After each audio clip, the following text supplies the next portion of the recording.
చాలాసార్లు ఎక్స్పీరియన్స్ చేశానండి.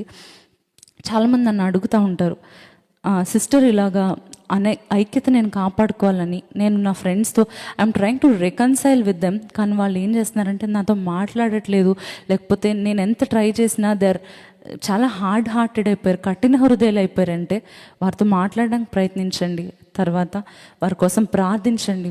అవన్నీ జరగలేదనుకోండి, ఒక్కటే ప్రభు మీతో మాట్లాడుతున్నాడు. If you're trying to reconcile, తిరిగి వారితో కలుసుకోవాలని మీరు అనుకుంటున్నా సరే, అవతల వాళ్ళ అనైక్యతను క్రియేట్ చేసే వారిగా ఉంటే కనుక God is saying let them go. వాళ్ళని వెళ్ళనివ్వు. వాళ్ళు నీకు చెందిన వారైతే కనుక నీతో ఉంటారు, లేదంటే వారిని విడిచిపెట్టి let them go. You try every way you'll do. నువ్వు ప్రతి విధము నువ్వు ప్రయత్నించు. లేదంటే ఒక బ్రేకప్ గురించి కూడా ఒక సహోదరుడు అడిగాడండి, ఏం చేయాలి, నేనైతే మాత్రం విడిచిపెట్టలేకపోతున్నాను, ఆమె ఏమో నన్ను చాలా బాధ పెట్టి she's trying to pull me towards her and then suddenly she's leaving me, pull me towards her and then she's leaving me. ఈ రోజుల్లో అయితే భయంకరంగా నన్ను ఇగ్నోర్ చేస్తూ ఇన్నేళ్ళు నాతో ఉండి పెళ్లి చేసుకుంటాను ఇవన్నీ చెప్పి సడన్గా నన్ను విడిచిపెట్టేసింది సిస్టర్, ఏం చేయమంటారు అంటే God is saying if they belong to you, if they were supposed to be with you, they will be with you, or no, let them go.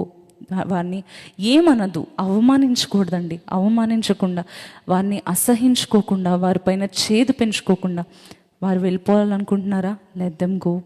You try every way possible to be with them, to reconcile with your friends, to reconcile with your pastor, to reconcile with your church members, with your family, with your relatives. ఎప్పుడైతే మీరు ఐక్యతను కాపాడుకొని నా వల్ల ఐక్యత build అవ్వాలి అనుకుంటారో, మీరు ఇన్ని రోజులు చేస్తున్నారు కదా ప్రార్థన, ఆ ప్రార్థనకు జవాబు చూస్తారు. ఈరోజు తీర్మానం తీసుకోండి, నేను ఐక్యతను కాపాడేవాడిగా ఉంటాను, కాపాడేదానిగా ఉంటాను. నా కుటుంబంలో, నా ఇంట్లో నేను ఆశీర్వాదం చూస్తాను. మీ కుటుంబంలో కూడా మీరు కలిసి ప్రార్థన చేసుకుంటుంటే ఏకీవించి ప్రార్థించండి. లైవ్ చాట్లో ఉన్న మీ సహోదరుల కొరకు ఏకీవించి ప్రార్థించండి.